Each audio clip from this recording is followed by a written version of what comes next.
वीकेडी online classes में आप सभी का क्या है स्वागत है।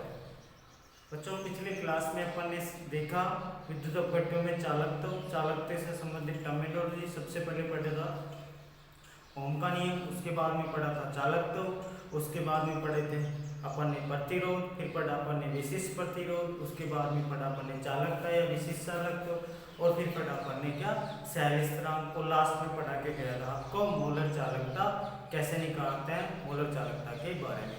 एक टर्म्स और बच गई जो उनसे संबंधित है चालकत्व से, तुल्यांकी चालकता। तो जिस तरह से मोलर चालकता किसके कारण आ रही थी, किसी विद्युत अपघट्य के एक मोल आयनों के द्वारा प्रदर्शित की जाने वाली चालकता विलयन में, इसी तरह से तुल्यांकी चालकता या मैं कहूं इक्विवेलेंट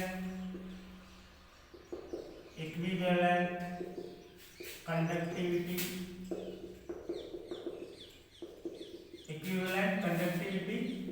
किसके कारण आती है भाई, 1 ग्राम तुल्यांक के कारण विलयन में आती है। तो किसी विद्युत अपघट्य के 1 ग्राम तुल्यांक द्वारा विलयन में दी गई चालकता ही क्या कहलाती है, तुल्यांकी चालकता कहलाती है। तो क्या हो जाएगी परिभाषा, किसी विद्युत अपघट्य के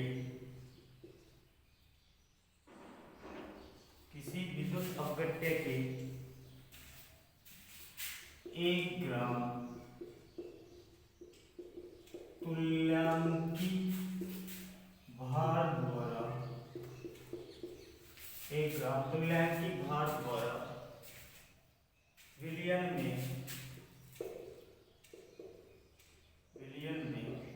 दिए गए कुल आयनों की चालकता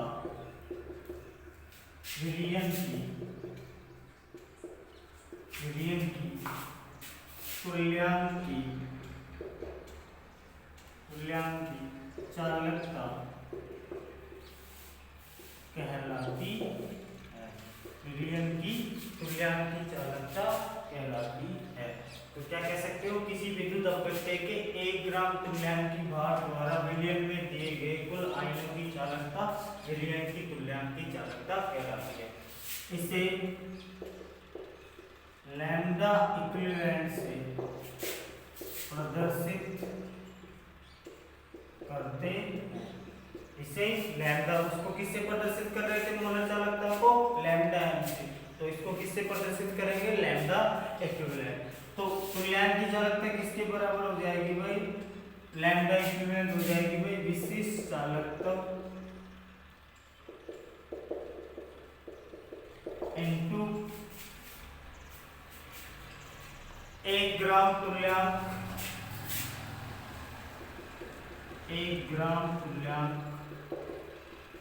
विद्युत अपघट्य का आयतन लीटर में। क्या हो जाएगा भाई, 1 ग्राम तुल्यांक इंटू विशिष्ट चालकता इंटू 1 ग्राम तुल्यांक विद्युत अपघट्य का आयतन लीटर में। ये क्या हो जाएगी भाई, आपकी विशिष्ट चालकता या इंटू 1 ग्राम तुल्यांक विद्युत अपघट्य का आयतन लीटर में, ये क्या हो जाएगी आपकी तुल्यांकी चालकता। तो मैं कह सकता हूँ लैम्डा इक्विवेलेंट बराबर विशिष्ट चालकता को कप्पा से लिखते हैं, कप्पा इंटू बी। ये किस में है भाई, लीटर में है। ये किस में है, लीटर में है। तो कप्पा इंटू आयतन, ये क्या हो जाएगा, तुल्यांकी चालकता हो जाएगी। तो तुल्यांकी चालकता क्या है भाई, किसी विद्युत अपघट्य के 1 ग्राम तुल्यांकी भार द्वारा विलयन में दिए गए कुल आयनों की चालकता विलयन की क्या कहलाती है, तुल्यांकी चालकता। और इसे किससे लिखते हैं भाई, लैम्डा इक्विवेलेंट से लिखते हैं। तो लैम्डा इक्विवेलेंट क्या हो जाएगी, विशिष्ट चालकता इंटू 1 ग्राम तुल्यांक विद्युत अपघट्य का आयतन लीटर में। तो क्या हो जाएगा, lambda equivalent into kappa into भी लीटर हो जाएगा।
कि अपन जानते हैं। तनुता और सांद्रता में क्या होता है, इनवर्सली प्रोपोर्शनल का संबंध। तो v बराबर क्या हो जाएगा भाई, 1 बराबर 1/c। c क्या है यहाँ पे, सांद्रता। तो लैम्डा इक्विवेलेंट क्या हो गया आपका, k/c। अब ये क्या है भाई, लीटर में। आपको अगर मिलीलीटर में लिखना हो तो ये क्या हो जाएगा, लैम्डा इक्विवेलेंट बराबर k × 1000/c। ये क्या हो जाएगा, ml में, मिलीलीटर में। सांद्रता c क्या है यहाँ पे, ग्राम इक्विवेलेंट पर लीटर में है। चूंकि नॉर्मलता किस में होती है, ग्राम इक्विवेलेंट पर लीटर में, इसलिए आप n बराबर c बराबर क्या लिख सकते हो, n। क्योंकि सांद्रता भी किस में है, ग्राम इक्विवेलेंट पर लीटर में। तो और नॉर्मलता भी किस में होती है, किसी भी विद्युत अपघट्य की, ग्राम इक्विवेलेंट पर लीटर में, इसलिए c बराबर क्या लिख सकते हो आप, n। तो लैम्डा इक्विवेलेंट क्या आ जाएगा भाई आपका, तुल्यांक की चालकता क्या आ जाएगी, कप्पा × 1000/n। ये क्या है भाई, n क्या है यहाँ पे, नॉर्मलता है। n क्या है यहाँ पे, नॉर्मलता है। तो फाइनली आपका सॉल्यूशन विलियम की मोलर तुल्यांक की चालकता क्या आ गई, लैम्डा इक्विवेलेंट बराबर कप्पा × 1000/n। देखो दोबारा से रिवाइज कर रहा हूँ, आपका फॉर्मूला क्या आया था, तुल्यांक की चालकता किसके बराबर थी, विशिष्ट चालकता इनटू विलयन का आयतन। तो लैम्डा इक्विवेलेंट बराबर क्या आया था, v लीटर। v सांद्रता और आयतन या तनुता में क्या संबंध होता है, एक दूसरे के इनवर्सली प्रोपोर्शनल। तो v बराबर क्या होता है भाई, 1/c। c क्या है यहाँ पे, सांद्रता। लैम्डा इक्विवेलेंट क्या हो जाएगा, कप्पा/c। और ये किस में है भाई, लीटर में ले रहे हो आप। इसको अगर आप मिलीलीटर में चेंज करोगे तो ऊपर 1000 से मल्टीप्लाई करना पड़ेगा। तो लैम्डा इक्विवेलेंट क्या हो जाएगा, एक कप्पा × 1000/c। यहाँ पे c किस में है, सांद्रता किस में है भाई, ग्राम इक्विवेलेंट पर लीटर में। तो क्योंकि नॉर्मलता भी किस में होती है, 11 ग्राम इक्विवेलेंट पर लीटर में। तो आप लिख सकते हो सांद्रता और नॉर्मलता क्या है यहाँ पे समान है इस सॉल्यूशन के लिए। तो यहाँ पे आप c की जगह क्या लिख सकते हो, n लिख सकते हो। तो फाइनली तुल्यांक की चालकता क्या आ जाएगी आपकी, कप्पा × 1000/n। ये क्या आ गई भाई, किसी भी विलयन की या विद्युत अपघट्य के लिए, किसी विलयन में विद्युत अपघट्य के लिए तुल्यांक की चालकता आ गई। n क्या है यहाँ पे, नॉर्मल है। और कप्पा क्या है यहाँ पे, विशिष्ट चालकता, या आप कह सकते हो इसको चालकता। कप्पा को भी तो कह रहे थे चालकता, या चालकता क्या होता है, विशिष्ट चालकता क्या होता है, कप्पा होता है। तो इस तरह से आप क्या निकाल सकते हो, तुल्यांक की चालकता निकाल सकते हो। अब बात करते हैं इसकी मात्रक की, लैम्डा इक्विवेलेंट का मात्रक, तुल्यांक की चालकता का मात्रक। देखो यहाँ पे कप्पा का मात्रक क्या होता है, k × 1000/n। कप्पा होता है ओम इनवर्स सेंटीमीटर इनवर्स। कप्पा का मात्रक बताया था आपको, विशिष्ट चालकता का मात्रक होता है ओम इनवर्स × सेंटीमीटर इनटू 1000 का कुछ नहीं होता। नॉर्मलता किसमें है भाई, ग्राम इक्विवेलेंट पर लीटर। लीटर ऊपर जाएगा तो क्या हो जाएगा भाई, ओम inverse centimetre inverse into litre inverse, बटे नीचे क्या बच जाएगा, इक्विवेलेंट। देखो लीटर और सेंटीमीटर में क्या संबंध होता है, 1 लीटर बराबर क्या होता है, सेंटीमीटर क्यूब के बराबर होता है। तो ये क्या हो जाएगा, सेंटीमीटर इनवर्स, ये तो बराबर ओम इनवर्स सेंटीमीटर क्यूब अपॉन क्या हो जाएगा, इक्विवेलेंट। ये एक सेंटीमीटर इनवर्स से एक गया तो कितना बच गया भाई, ये क्या बच गया आपका, ओम inverse centimetre square equivalent inverse. ये क्या आ गया भाई आपका, लैम्डा इक्विवेलेंट का मात्रक आ गया। तो इस तरह से आप तुल्यांक की चालकता का मात्रक क्या निकाल सकते हो, ओम inverse centimetre square centimetre equivalent inverse. तो देखो तुल्यांक की चालकता फाइनली आपकी क्या आ गई, लैम्डा इक्विवेलेंट बराबर 1000/n। n क्या है यहाँ पे, नॉर्मल था। आप लैम्डा इक्विवेलेंट का मात्रक निकाल सकते हो, क्या आ जाएगा आपका, ओम इनवर्स सेंटीमीटर स्क्वायर और इक्विवेलेंट इनवर्स, ये क्या हो गया, तुल्यांक की चालकता का मात्रक हो गया।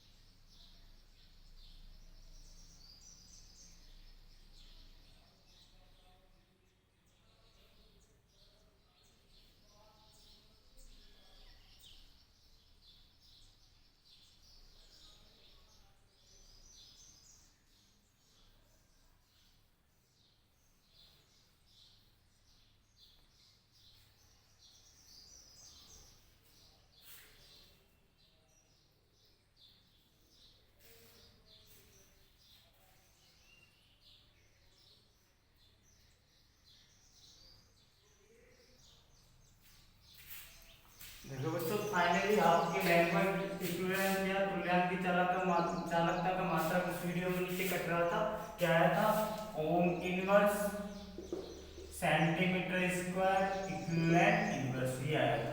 क्योंकि अपन जानते हैं ओम इनवर्स को किससे लिखते हैं भाई, महो से लिखते हैं, तो ये क्या हो जाएगा, एक मात्रक महो सेंटीमीटर स्क्वायर इक्विवेलेंट इनवर्स, तो लैम्डा इक्विवेलेंट का एक मात्रक क्या हो जाएगा, महो। ओम इनवर्स को किससे लिखते हैं, महो से सेंटीमीटर स्क्वायर इक्विवेलेंट इनवर्स। इसी तरह देखो इसका एसआई मात्रक देखते हैं, एसआई मात्रक क्या हो जाएगा, महो का एसआई में क्या लिखते हैं भाई, सीमेंस, सीमेंस। और सेंटीमीटर को किससे लिखते हैं भाई, मीटर से, मीटर स्क्वायर इक्विवेलेंट इनवर्स। इस तरह से क्या आ जाएगा भाई आपका एसआई मात्रक। तो तुल्यांक की चालकता का एसआई मात्रक क्या हो गया, siemens metre square equivalent inverse.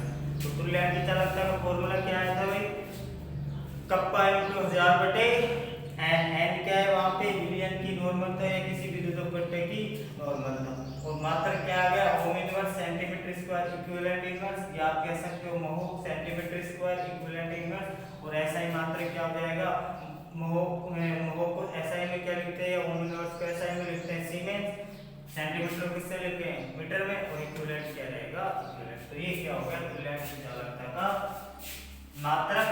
अब पढ़ेंगे मोलर चालकता और तुल्यांक की चालकता में संबंध।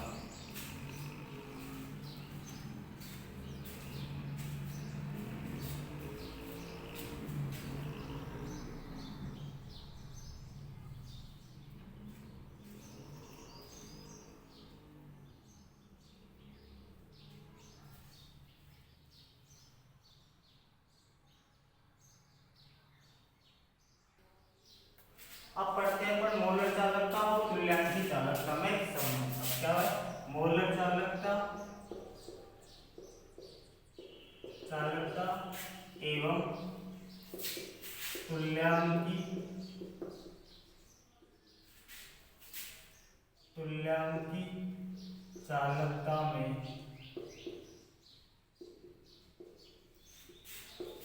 संबंध।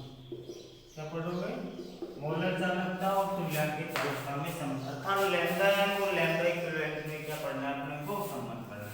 तो देखो lambda M upon lambda equivalent क्या हो जाएगा, मोलर चालकता क्या थी भाई, k इंटू 1000 बटे c, या आप कह सकते हो m, और इक्विवेलेंट चालकता क्या आएगी, तुल्यांक की चालकता क्या आएगी, कप्पा इंटू 1000 बटे n।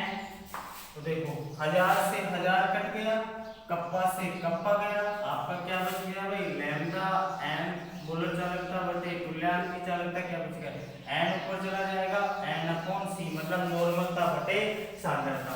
क्योंकि नॉर्मलता क्या होती है भाई, सांद्रता into valency factor, valency factor या आप कह सकते हो संयोजकता गुणांक, संयोजकता गुणांक। ये क्या होगी भाई, वैलेंसी फैक्टर संयोजकता गुणांक हो गया। अब देखो यहाँ पे n बराबर क्या रखोगे आप, c इंटू वैलेंसी फैक्टर, तो लैम्डा m बराबर क्या आ गया, lambda m upon lambda equivalent बराबर क्या आ गया आपका, सांद्रता into valency factor, valency factor बटे सांद्रता, c से सी गया तो लैम्डा एम बटे लैम्डा इक्विवेलेंट क्या हो जाएगा भाई आपका बराबर वैलेंसी फैक्टर या संयोजकता गुणांक। अब देखो मैं यहां से लिख सकता हूं लैम्डा एम बराबर क्या आ गया lambda equivalent into valency factor into क्या आ गया भाई आपका वैलेंसी फैक्टर। तो मोलर चालकता तुल्यांक की चालकता और उसके संयोजकता गुणांक के क्या होती है बराबर होती है। तो आप कह सकते हो मोलर चालकता का मान तुल्यांक की चालकता से क्या रहता है हमेशा ज्यादा रहता है। तो lambda M is greater than किससे होती है भाई लैम्डा इक्विवेलेंट से होती है अर्थात मोलर चालकता का मान तुल्यांक की चालकता से क्या होता है ज्यादा होता है। तो यहाँ से क्या है आपने एक चालकता ज्ञात कर ली तो दूसरी ज्ञात कर सकते हो।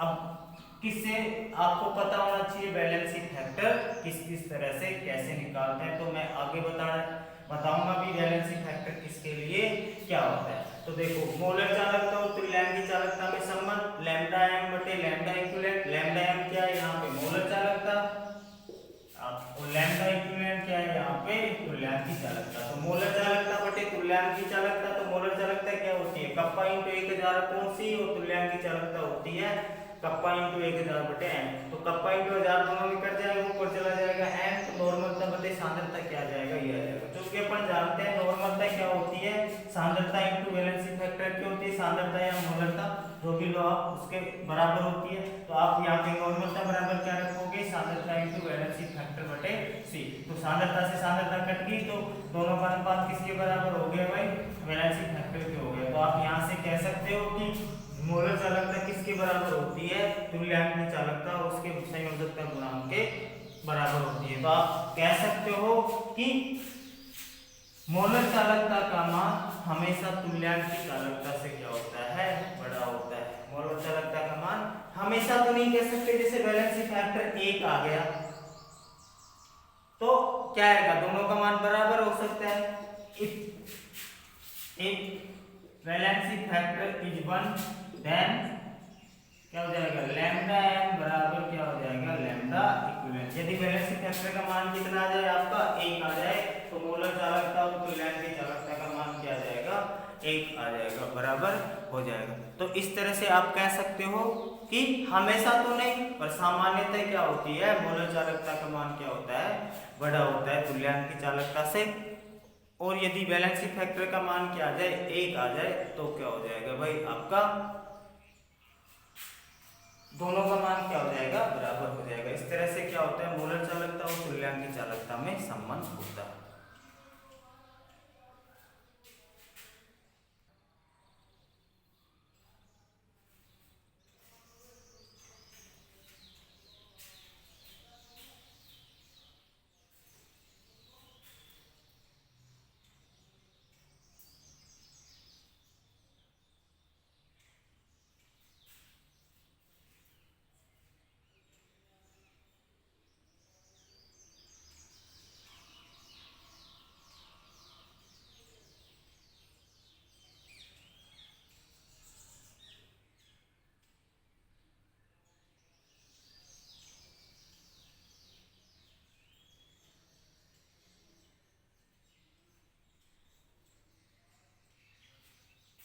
देखो अभी आप अपन ने एक रिलेशन याद किया क्या मोलर चालकता किसके बराबर थी lambda M equal to lambda equivalent into valency factor के बराबर थी। इफ वैलेंसी फैक्टर क्या होगा 1 हो तो लैम्डा मोल एम किसके इक्वल हो जाएगी भाई लैम्डा इक्विवेलेंट अर्थात मोलर चालकता और तुल्यांक की चालकता दोनों का मान क्या हो जाएगा बराबर हो जाएगा। अब बात करते हैं इस वैलेंसी फैक्टर की ये क्या बीमारी है वैलेंसी फैक्टर की या संयोजकता गुणांक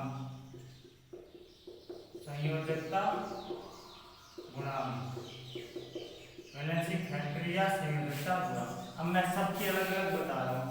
एलिमेंट मतलब कोई भी तत्व हो एलिमेंट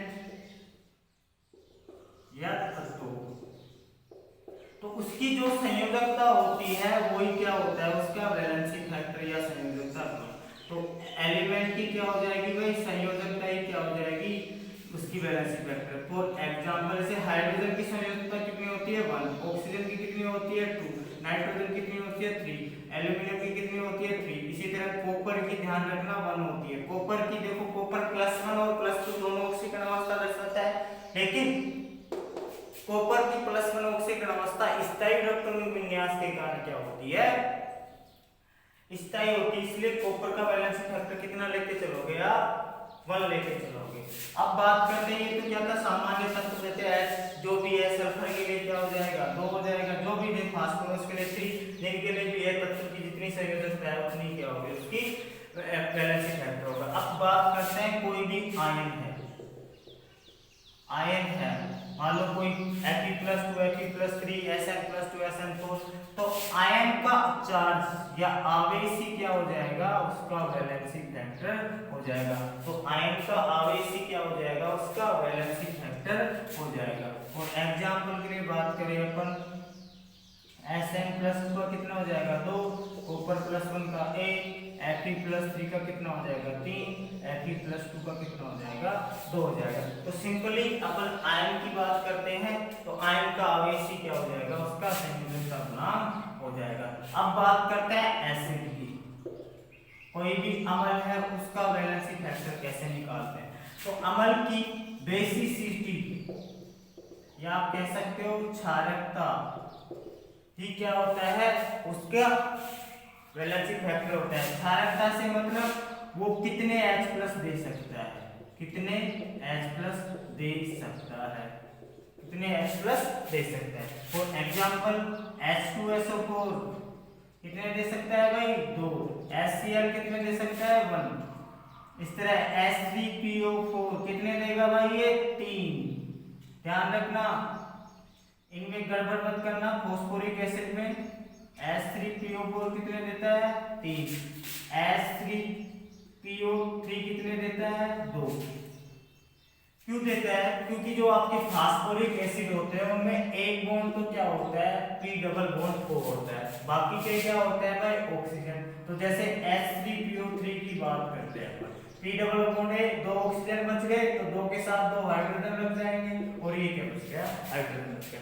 ध्यान रखना हमेशा, अम्ल वो ही हाइड्रोजन देता है जो क्या होती है अधिक विद्युतरणीय तत्व से जुड़ी होती है, या मोर एसिडिक हाइड्रोजन ही क्या देता है विलयन में देता है। तो यहाँ पे 2 हाइड्रोजन ही यहाँ पे H3PO3 त्याग सकता है, ये हाइड्रोजन नहीं जाएगा, ये हाइड्रोजन नहीं जाएगा। तो हमेशा इसमें ध्यान रखना थोड़ा सा, फास्फोरिक अम्ल वाले में H3O4 कितने देगा 3, H3PO3 कितना देगा 2, इसी तरह H3PO2 कितना देगा 1। इस तरह से एक बॉन्ड क्या होता है इनमें P डबल बॉन्ड O होता है। फॉस्फोरिक एसिड में एक बॉन्ड क्या होता है भाई P डबल बॉन्ड O होता है। तो अम्ल जितने H+ आयन विलयन में दे सकता है वो क्या कहलाती है, उसकी वैलेंसी फैक्टर कहलाता है। इसी तरह अपन बात करते हैं बेस की, क्षार की, बेस या क्षार।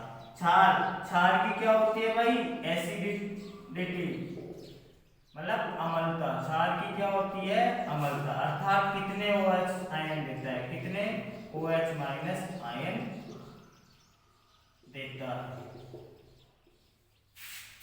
तो देखो एग्जांपल के लिए AlOH3 है, ये कितने देगा भाई 3। MgOH2 है, ये कितने देगा भाई 2। इस तरह से जितने OH- विलयन में मिले वो क्या हो जाएगी क्षार का वैलेंसी फैक्टर, या आप कह सकते हो उसकी एसिडिटी हो जाएगी। क्षार की क्या होती है अम्लता और अम्ल की क्या होती है क्षारकता। तो ये जनरली बातें हैं आपके जो काम में आएंगी, कहाँ पे, यहाँ पे कि वैलेंसी फैक्टर। तो इस चैप्टर में मेनली ये चार ही काम आएंगे, वैसे जनरली काम में नहीं आते, बहुत कम आते हैं ये, क्योंकि इतना नहीं होता, सिंपली 1 या 2 होते हैं वैलेंसी फैक्टर, आप देखते ही पहचान जाओगे। तो एलिमेंट कोई भी तत्व दिया हो तो उसकी संयोजकता ही क्या कहलाती है, उसका वैलेंसी फैक्टर। कॉपर का ध्यान रखना 1, हाइड्रोजन के लिए 1, ऑक्सीजन कितनी होती है 2, तो जिसकी जितनी संयोजकता उतना क्या हो जाएगा, उसका संयोजकता गुणांक हो जाएगा। अब बात करते हैं कोई भी आयन है, जिसके आयन मतलब कोई भी आयन है, तो आयन के ऊपर जितना आवेश होगा वही क्या हो जाएगा, उसका वैलेंसी फैक्टर। अब बात करते हैं अम्ल की। अम्ल की क्या होती है बेसिसिटी मतलब क्षारकता, धातु विलयन में कितने H+ आयन देता है। अब देखो यहाँ पे कितने H+ H2SO4 2, HCl देगा 1, लेकिन फॉस्फोरिक एसिड में ध्यान रखना हमेशा हाइड्रोजन कौन सी निकलती है भाई, जो अधिक अम्लीय होती है। तो देखो फॉस्फोरिक एसिड में क्या होता है, एक तो P डबल बॉन्ड O होता है, फास्फोरस और ऑक्सीजन के मध्य डबल बॉन्ड होता है, बाकी के ऑक्सीजन बचते हैं वो हाइड्रोजन के साथ क्या बनाते हैं, बंध बनाते हैं। तो H3PO3 में एक तो P डबल बॉन्ड O, दो ऑक्सीजन के साथ दो हाइड्रोजन जाएंगे, जो बचा हुआ हाइड्रोजन है वो अम्लीय नहीं होने के कारण विलयन में नहीं निकलेगा। तो थोड़ा सा फॉस्फोरिक एसिड का ध्यान रखना, बाकी में कोई समस्या नहीं है। इसी तरह नेक्स्ट बात करते हैं अपन क्षार की। क्षार की क्या होती है भाई, एसिडिटी मतलब अम्लता, कितने OH आयन देता है वो क्या हो जाएगी, उसकी अम्लता हो जाएगी। तो ये AlO3 में थी, MgOH2 में कितने हो जाएंगे 2, तो जितने OH आयन देता है वो क्या कहलाता है, उसकी अम्लता। तो वैलेंसी फैक्टर क्या हो गया, ये हो गया। अब देखो साल्ट एक बच गया, लवण और एक होता है रेडॉक्स अभिक्रिया, तो वो आपके यहाँ पे काम में नहीं आएंगे इसलिए मैं वो नहीं बता रहा। साल्ट में तो क्या होता है, कितने इलेक्ट्रॉन का वो क्या कर रहा है, एक्सचेंज कर रहा है, कितने इलेक्ट्रॉन गेन कर रहा है या कितना चार्ज क्या कर रहा है, वो गेन कर रहा है, कितना चार्ज लूज कर रहा है। इसी तरह से रेडॉक्स में भी क्या होता है, इसी तरह से होता है कि कितना आवेश का अंतर आ रहा है, वो क्या होता है रेडॉक्स में। तो वो मैं यहाँ पे नहीं बता रहा, आपको 11th के चैप्टर में ऑक्सीडेशन रिडक्शन है, ऑक्सीकरण अपचयन अभिक्रिया वहां पे बता चुके हैं या पढ़ चुके हो आप। तो वैलेंसी फैक्टर मेनली आपके यहाँ पे ये काम आएगा। वैसे भी ये भी इतना नहीं काम में आता, आपको ये बता रहा हूँ क्योंकि इतने ट्यूशन नहीं पूछते, वो पर्सनली फिर वैलेंसी फैक्टर पे हो जाएंगे। तो इस तरह से आप किसी भी तत्व का क्या निकाल सकते हो, या अम्ल का या क्षार का या कोई भी आयन का वैलेंसी फैक्टर निकाल सकते हो। तो मोलर चालकता बराबर क्या हो गई, lambda equivalent into valency factor मतलब संयोजकता गुणांक। यदि संयोजकता गुणांक का मान 1 हो तो दोनों का मान बराबर हो जाएगा। जनरली यदि 1 नहीं होता तो ये क्या हो जाएगा, इससे ज्यादा हो जाएगा। तो सामान्यतः क्या हो जाएगा, 1 है तो बराबर होगा, तो दोनों का मान क्या आएगा, बराबर। तो किसी एक की निकालो, दूसरे की क्या हो जाएगी, बराबर। तो इस तरह से क्या निकालते हैं, संयोजकता गुणांक निकालते हैं।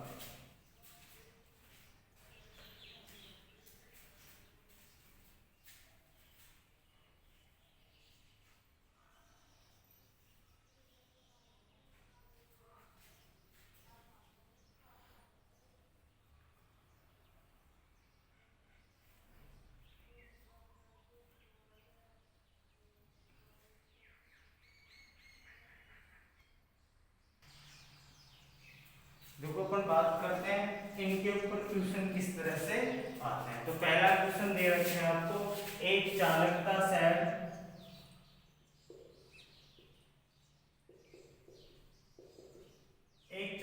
सेल जिसमें 0.001 मोलर KCl विलयन है का 25 डिग्री सेल्सियस पर प्रतिरोध कितना है, 1500 ओम है।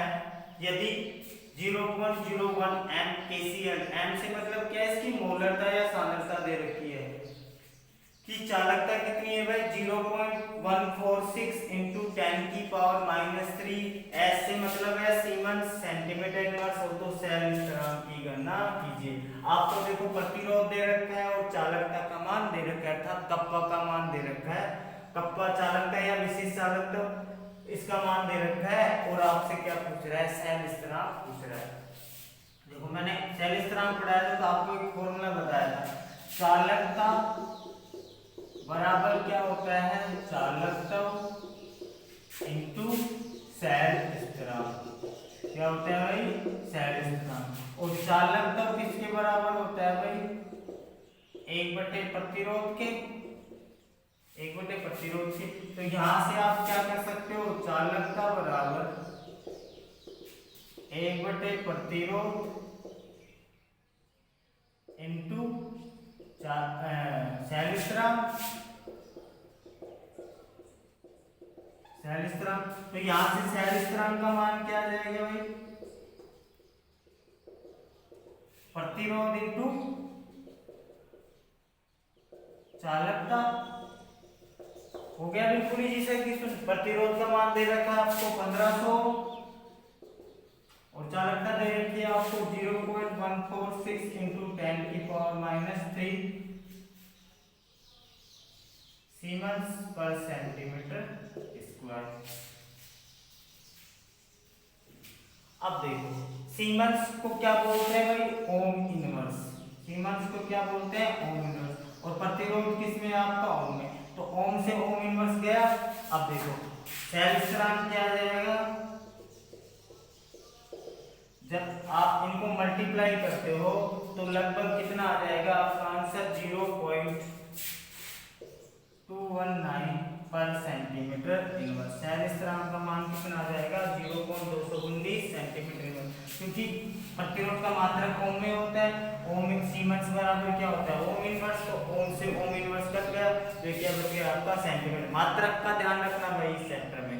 तो जब इनको मल्टीप्लाई करते हो तो आपका कितना आंसर आ जाएगा, 0.219, दो जीरो से ये गए तो 15 से जब मल्टीप्लाई करोगे तो 15 6 की 90, 15 चौक 60 और 6 9 69 और 15 और 6 कितना होता है 21। ये 3 के बाद में क्या लग जाएगा आपका, दशमलव लग जाएगा। तो इस तरह से आपका आंसर आ जाएगा 0.219 सेंटीमीटर इनवर्स। और सेल स्थिरांक की यूनिट भी क्या थी, सेंटीमीटर इनवर्स या मीटर इनवर्स। तो इस तरह से क्वेश्चन में क्या होगा, बिल्कुल लैंग्वेज को समझो, क्या गिवन है उसको देखो, फिर उसके ऊपर कौन सा फॉर्मूला पुटअप हो रहा है। तो अपन जानते हैं चालकता बराबर क्या होता है, चालकता इनटू सेल स्थिरांक, मतलब कप्पा बराबर C इनटू x।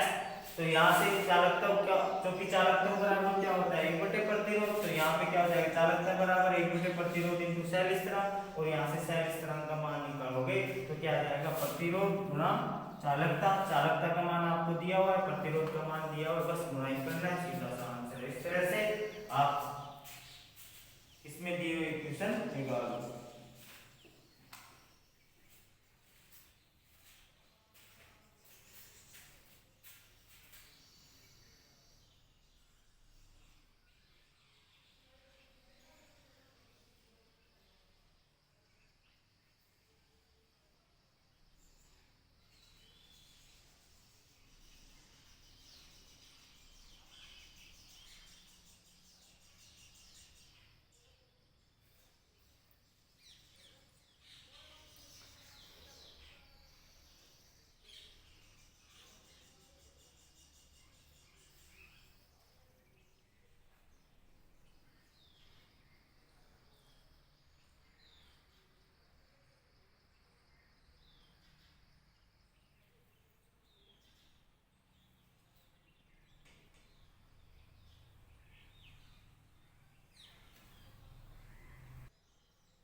देखो आपको नेक्स्ट क्वेश्चन क्या कह रहा है, 0.05 एंड मोलर विद्युत अपघट्य के विलयन की विशिष्ट चालकता 298 केल्विन पर क्या है, 0.001 ओम इनवर्स सेंटीमीटर इनवर्स है, तो मोलर चालकता की गणना कीजिए। अर्थात आपसे क्या पूछ रहा है, लैम्डा एम का मान पूछ रहा है।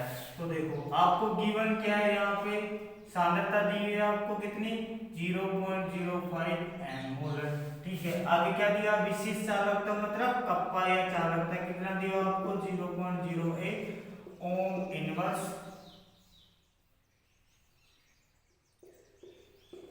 Centimetre inverse. अब आपसे क्या पूछ रहा है, लैम्डा एम पूछ रहा है। तो देखो मोलर चालकता का फॉर्मूला क्या होता है, लैम्डा एम बराबर कप्पा इंटू 1000 बटे सी। कप्पा का मान गिवन है, सी का मान गिवन है, बस आपको क्या करना है गुणा। तो कप्पा क्या है भाई आपके यहाँ पे 0.001 इंटू 1000 बटे 0.05। देखो 0.3 से कट गया 1000, बच गया क्या आपका 1 बटे 0.5। ये हटाओगे पॉइंट तो ऊपर किससे मल्टीप्लाई हो जाएगा, 100 से। तो आपका कितना आ जाएगा 100 बटे 5। लैम्डा इक्विवेलेंट कितना, एम मोलर कितना हो जाएगा 20 पर ohm centimetre square.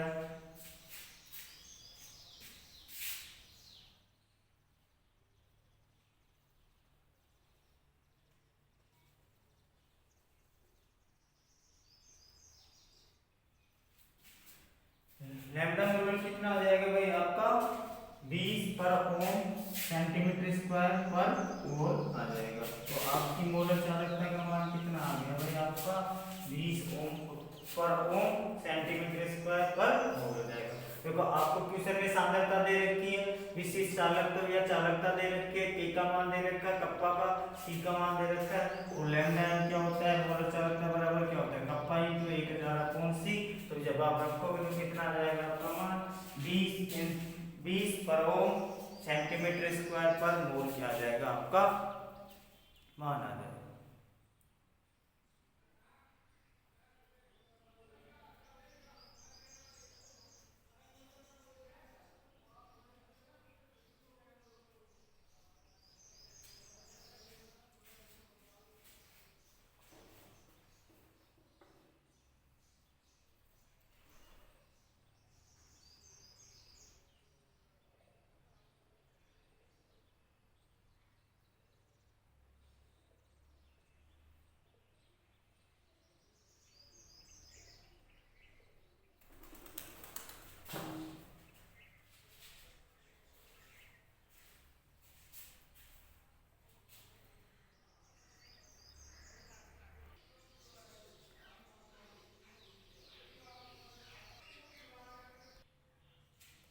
Next question देखते हैं, आपकी बुक में दिया हुआ है क्वेश्चन 0.8 मोल पर लीटर KCl विलयन से भरे हुए एक चालकता सेल का प्रतिरोध कितना है, 100 ओम है।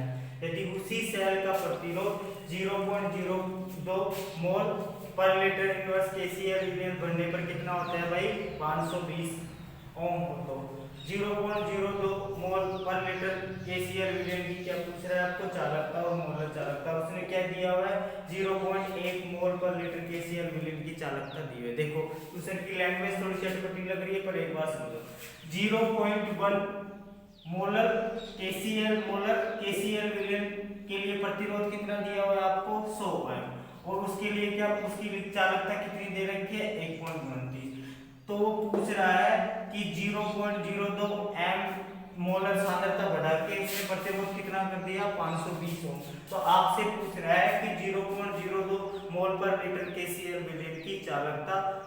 तो देखो अभी अपन ने क्या है, एक विलयन के लिए उसने चालकता दे दी और सेल वो दे दिया क्या, प्रतिरोध दे दिया। दूसरे के लिए उसने प्रतिरोध दिया है, लेकिन अब क्या पूछ रहा है, सांद्रता दे दी, अब क्या पूछ रहा है, उसकी चालकता और मोलर चालकता पूछ रहा है। तो थोड़ा सा लैंग्वेज अटपटी है, बिल्कुल इजी से क्वेश्चन है।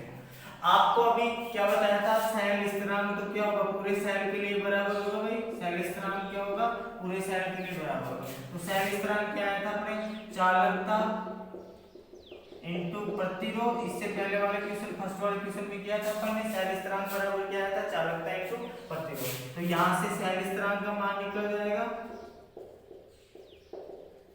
अब ये सेल स्थिरांक देखो 0.1 मोलर सॉल्यूशन के लिए आपको दे रखा है, उसमें कितना प्रतिरोध 100 है, और उसकी चालकता कितनी दे रखी है, 1.29। तो सेल स्थिरांक कितना जाएगा, चालकता देखो 1.29 इनटू प्रतिरोध कितना है 100, ये कितना आ जाएगा भाई आपका 129 मीटर इनवर्स, या आप इसको सेंटीमीटर में बदलोगे तो कितना आ जाएगा 1.29 सेंटीमीटर इनवर्स। तो आपका ये क्या आ गया, सेल स्थिरांक आ गया किसमें, 1.29 सेंटीमीटर। तो ये तो आपने पूरे सेल के लिए सेल स्थिरांक ज्ञात कर लिया, क्योंकि आपको 0.1 एम सॉल्यूशन का प्रतिरोध दे रखा है, उसकी चालकता। तो सेल स्थिरांक पूरे सेल के लिए क्या रहता है, समान रहता है। तो यही सेल स्थिरांक इसमें काम आ जाएगा आपके 0.02 मोलर विलयन के लिए, क्या जाएगा, यहां से आप निकाल सकते हो इसकी चालकता।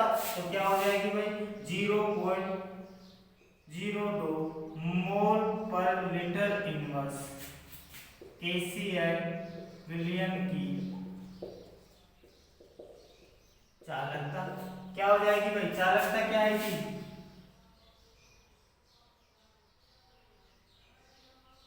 प्रतिरोध चालकता इनटू सेल स्थिरांक। अब चालकता क्या होता है भाई, 1 बटा प्रतिरोध के इनटू सेल स्थिरांक। देखो आपको प्रतिरोध उसने दिया हुआ है कितना है, 0.2 520, सेल स्थिरांक आपने ज्ञात कर लिया कितना है, 1.29। तो 1.29 अपॉन कितना हो गया, 520 ओम। कितना हो गया भाई 520 ओम। तो 0.02 मोल पर लीटर विलियन की चालकता कितनी आ गई भाई आपके 0.248 इंटू 10⁻⁻2 सीमेंस पर सेंटीमीटर। क्या आ गई भाई आपकी सीमेंस पर सेंटीमीटर। तो ये क्या आ गई भाई आपकी चालकता आ गई किसकी 0.02 मोल पर लीटर इनवर्स केसीएल विलियन की चालकता। देखो बच्चों इसकी लैंग्वेज थोड़ी सी अटपटी है पर क्वेश्चन बहुत इजी सा है। देखो आपको 0.1 मोल लीटर केसीएल के लिए क्या दिया प्रतिरोध दिया उसकी चालकता। तो आप इससे सेल स्थिरांक ज्ञात कर सकते हो और दूसरे विलियन की सांद्रता देके उसका प्रतिरोध दिया और उसकी चालकता और मोलर चालकता पूछ रहा है। तो सेल स्थिरांक ज्ञात कर लिया। सेल स्थिरांक क्या होता है चालकता इनटू प्रतिरोध। चालकता का मान दिया आपको 1.29 सीमेंस पर मीटर और ये क्या हो जाएगा भाई प्रतिरोध कितना होता है भाई 100 ओम दे रखा है। जब कितना आ जाएगा 129 मीटर इनवर्स या कितना हो जाएगा सेंटीमीटर में कन्वर्ट करोगे तो कितना हो जाएगा 1.29 पर सेंटीमीटर। तो अब यहाँ से आप ज्ञात कर सकते हो सेल स्थिरांक सभी के लिए समान होता है। तो 0.02 मोल पर लीटर केसीएल विलियन की चालकता क्या हो जाएगी चालकता और इसकी सेल स्थिरांक। चालकता क्या होता है 1/प्रतिरोध। चालकता क्या होता है 1/प्रतिरोध 1/प्रतिरोध इंटू सेल स्थिरांक। तो एक प्रतिरोध कितना दिया हुआ है 0.02 के लिए 520 सेल स्थिरांक आपने ज्ञात कर लिया। जब इसको भाग दोगे तो कितना आ गया आपका लगभग 0.248 इंटू 10⁻⁻2। अब बच गई क्या इसकी मोलर चालकता। तो मोलर चालकता तो बिल्कुल इजी होगी के का मान आ गया सी का मान दिया हुआ है बस गुणा भाग करना है सीधी सी आ जाएगी।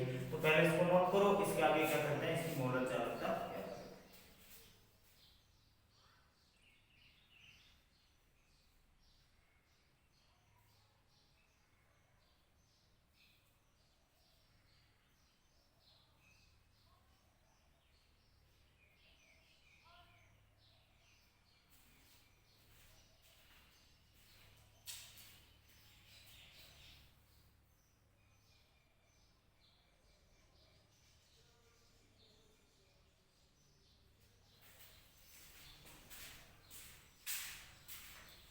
तो देखो इसकी मोलर चालकता कितनी हो जाएगी।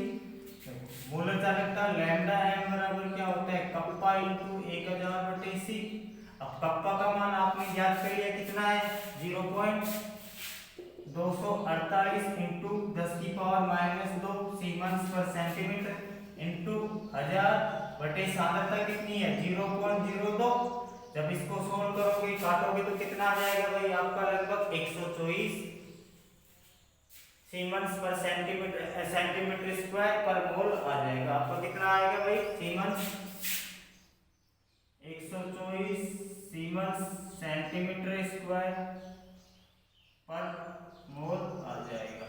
देखो 1000 से तो ये 3 बिंदु गए ये 10⁻⁻2 ऊपर जाके हो जाएगा। तो इस यहाँ पे आप ये दशमलव 1000 से मल्टीप्लाई करोगे तो ये दशमलव खत्म हो जाएगा यहाँ का।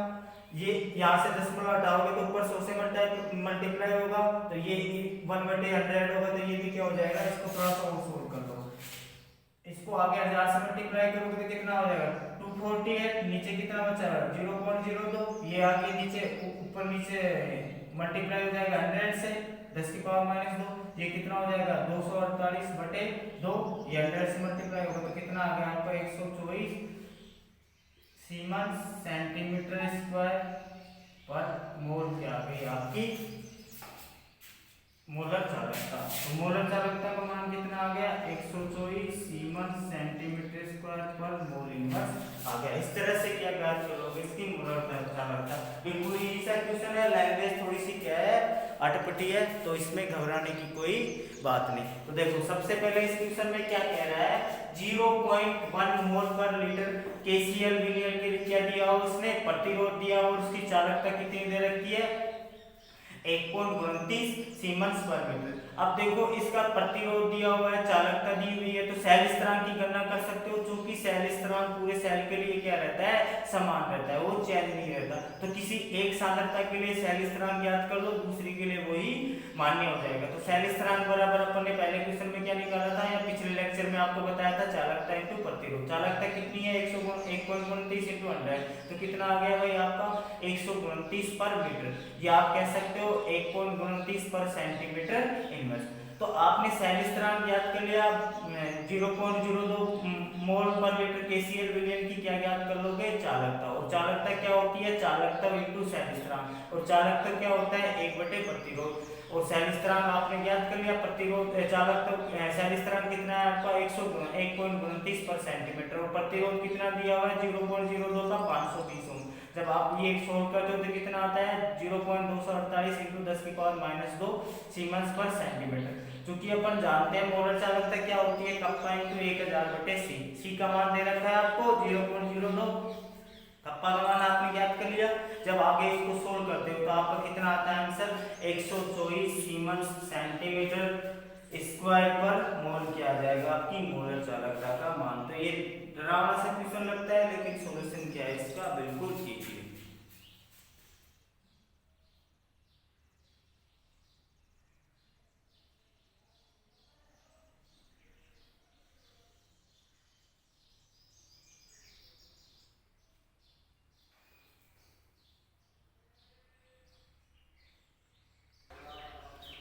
तो आपको नेक्स्ट क्वेश्चन क्या कह रहा है, 0.05 मोल पर लीटर NaOH विलयन के कूलम का प्रतिरोध कितना दिया है, 5.55 × 10⁻³ ओम है। तो इसका व्यास कितना दिया हुआ, उस कूलम का कितना दिया हुआ है, कूलम मतलब कोई भी गोला है उसका व्यास कितना दिया हुआ है 1 सेंटीमीटर तथा लंबाई कितनी दी हुई है 50 सेंटीमीटर। अब आपसे पूछ रहा है इसकी प्रतिरोधकता, चालकता और मोलर चालकता का मान ज्ञात कीजिए। तो देखो सबसे पहले देखो R बराबर क्या होता है रो एल ए, और रो बराबर क्या हो जाएगा यहाँ पे R × A/L। प्रतिरोधकता क्या होती है भाई रो। तो देखो आपको L का मान दिया हुआ है कितना, L बराबर कितना है 50 सेंटीमीटर। एरिया के लिए क्या होता है भाई πr²। अब यहाँ पे R का मान नहीं दिया, आपको दिया हुआ है व्यास दिया हुआ है। तो R बराबर क्या हो जाएगा भाई आपका 0.5 सेंटीमीटर। 1 सेंटीमीटर व्यास है तो त्रिज्या क्या हो जाएगी आधी। तो यहाँ पे एरिया का मान कितना हो जाएगा πr² बराबर, पाई का मान कितना होता है 3.14, r का मान कितना 0.5 की स्क्वायर। जब ये कितना हो जाएगा भाई आपका 3.14 × 0.25। जब इसको गुणा करोगे तो 25 और कितने होते हैं 100, 25 और 10 कितना होंगे 35, और 35 का कितना हो जाएगा आपका 3, 25 से 75 और 3 कितने हो जाएंगे 78 हो जाएंगे। तो ये कितना आ जाएगा भाई आपका लगभग 0.785 सेंटीमीटर स्क्वायर के आसपास कितना आ जाएगा आपका ये आंसर आ जाएगा। तो ये कितना आ गया आपका एरिया कितना हो जाएगा सेंटीमीटर स्क्वायर। एक का मान कितना हो गया 0.785 सेंटीमीटर स्क्वायर। तो आपको L मिल गई, लंबाई दे रखी है। अब यहाँ से प्रतिरोधकता का मान आ जाएगा भाई, तो रो बराबर या प्रतिरोधकता बराबर क्या हो जाएगा भाई आपका रो बराबर क्या हो जाएगा R × A/L। R का मान कितना दिया हुआ है 5.55 × 10⁻³ एरिया का मान आपने कितना ज्ञात किया 785 अपॉन लंबाई कितनी दी है आपको 50 सेंटीमीटर। जब इसको सोल्व करोगे तो आपका आंसर आएगा प्रतिरोधकता का 87.185 ओम सेंटीमीटर इनवर्स। ये क्या आ गया आपके रो का मान आ गया। तो पहला मान आपने ज्ञात कर लिया प्रतिरोधकता का, वो कितना है आपका 87.135 आ गया। अब बात करते हैं चालकता की। चालकता या कप्पा, कप्पा क्या होती है प्रतिरोधकता का व्युत्क्रम, या कह सकते हो आप विशिष्ट चालकता या प्रतिरोधकता का व्युत्क्रम। तो कप्पा का मान कितना जाएगा, विशिष्ट प्रतिरोध का मान प्रतिरोधकता का मान कितना ज्ञात किया आपने 87.185। जब इसको सोल्व करोगे तो आपका मान आ जाएगा भाई कप्पा का मान कितना आएगा 0.01148 0.01148 पर ओम सेंटीमीटर इनवर्स। तो पर ओम को आप लिख सकते हो किसमें 0.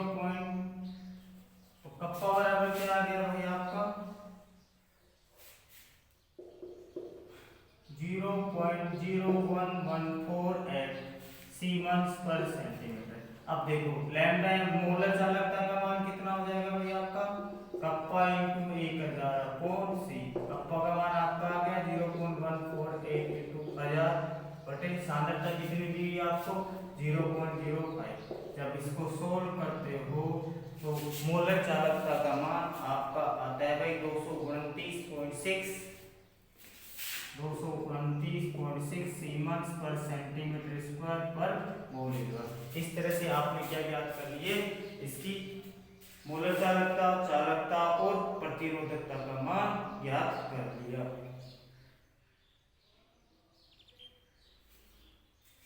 देखो बिल्कुल इजी सा क्वेश्चन है, इसमें कोई वो नहीं है ज्यादा।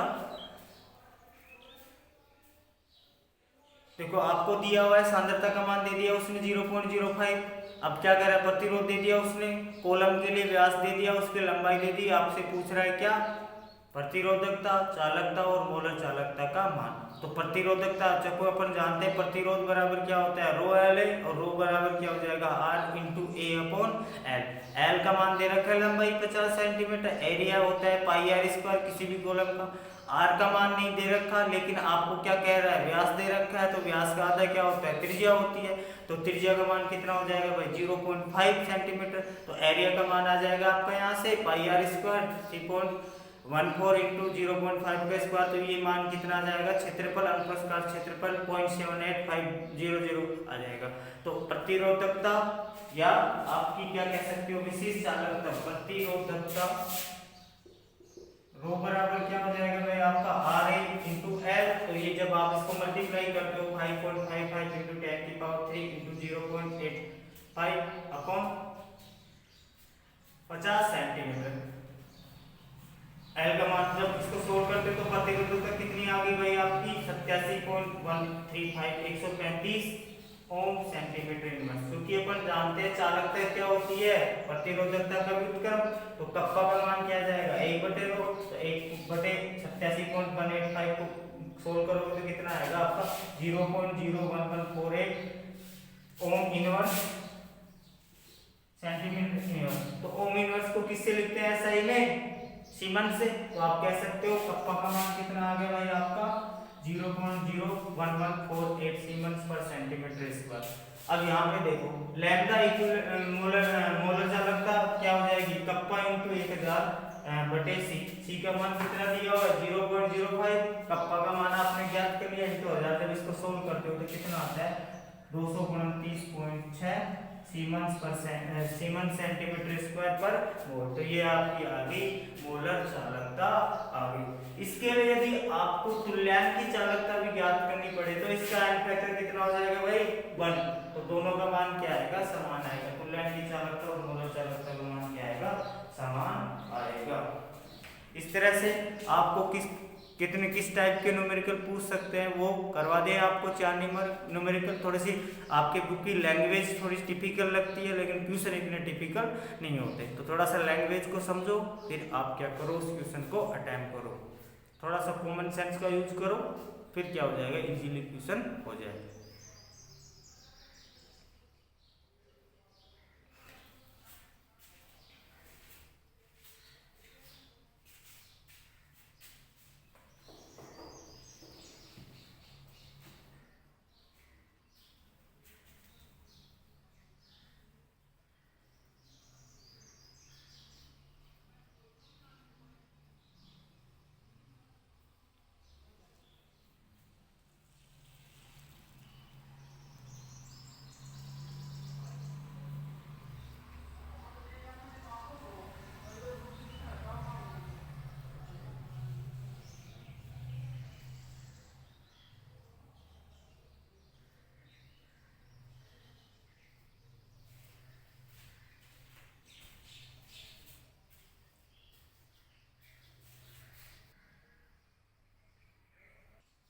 देखो आपको नेक्स्ट क्वेश्चन 0.05 एनएच विलियन का प्रतिरोध कितना दिया हुआ है आपको, प्रतिरोध है 31.6 ओम। इसका सेल स्थिरांक दिया आपको 0.357। तो इसकी चालकता और तुल्यांक की चालकता आपसे पूछ रहा है। तो देखिए सीधा सा क्वेश्चन है बिल्कुल यहाँ पे, क्योंकि अपन जानते हैं चालकता बराबर क्या होता है भाई, चालकता इंटू सेल स्थिरांक। या चालकता बराबर क्या लिख सकते हो आप, सैलिस्त्रान अपॉन प्रतिरोध, क्योंकि चालक तो क्या होता है 1 अपॉन प्रतिरोध के बराबर। आपको सैलिस्त्रान दिया हुआ कितना 0.357 और प्रतिरोध कितना दिया आपको 31.6 ओम।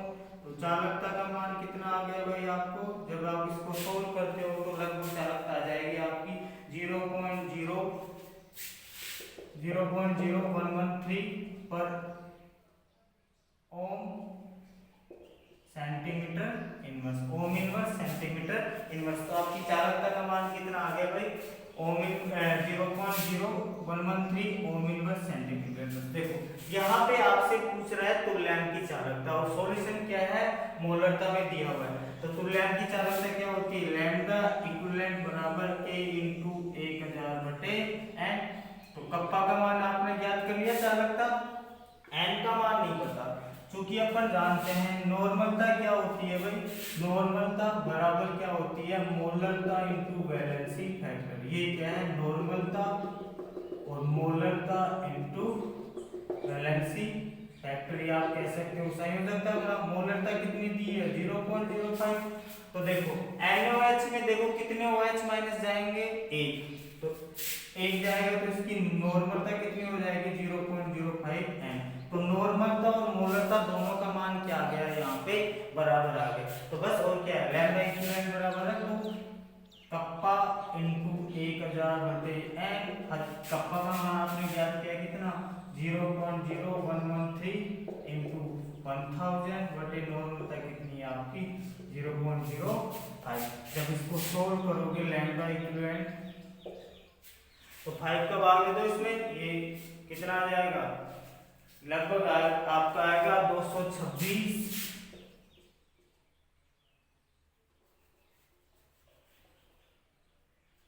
ओम सेंटीमीटर स्क्वायर पर इक्विवेलेंट आ जाएगा। ओम इनवर्स सेंटीमीटर स्क्वायर पर इक्विवेलेंट आ जाएगा। तो तुल्यांक की चालकता का मान कितना आ गया आपका 226 पर ओम सेंटीमीटर स्क्वायर पर इक्विवेलेंट आ गया। देखो बिल्कुल इजी सा क्वेश्चन है, आपको सैलिस्त्रान दे रखा है, प्रतिरोध दे रखा है, तो चालकता का मान ज्ञात कर लोगे आप। चालकता क्या होती है चालकता इनटू सैलिस्त्रान, और यहाँ से चूंकि चालकता क्या होता है किसके बराबर होता है 1 बटे प्रतिरोध के, तो चालकता क्या हो जाएगी सैलिस्त्रान बटे प्रतिरोध। सैलिस्त्रान का मान दे रखा है 0.357 और इस प्रतिरोध का दिया हुआ 31.6। जब इसको सोल्व करोगे तो चालकता बराबर कितना आ जाएगा भाई आपका 0.0113 पर ओम पर सेंटीमीटर इनवर्स आ जाएगा।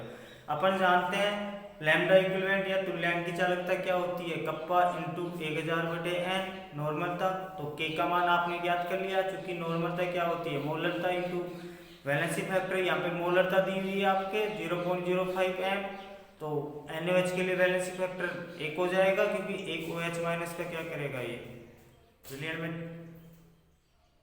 दे देगा। तो यहाँ से वैलेंसी फैक्टर कितना आ गया भाई 1 आ गया। तो यहाँ से नॉर्मलता कितनी आ गई आपकी 0.05 n, और यहाँ से नॉर्मलता आ गई तो कप्पा का मान आपने ज्ञात कर लिया। तो के का मान चालकता कितनी है 0.0113 इंटू 1000/0.05। तो जब आप इसको सोल्व करते हो तो आपकी तुल्यांक की चालकता लगभग आ जाती है 226 पर ओम सेंटीमीटर स्क्वायर इक्विवेलेंट।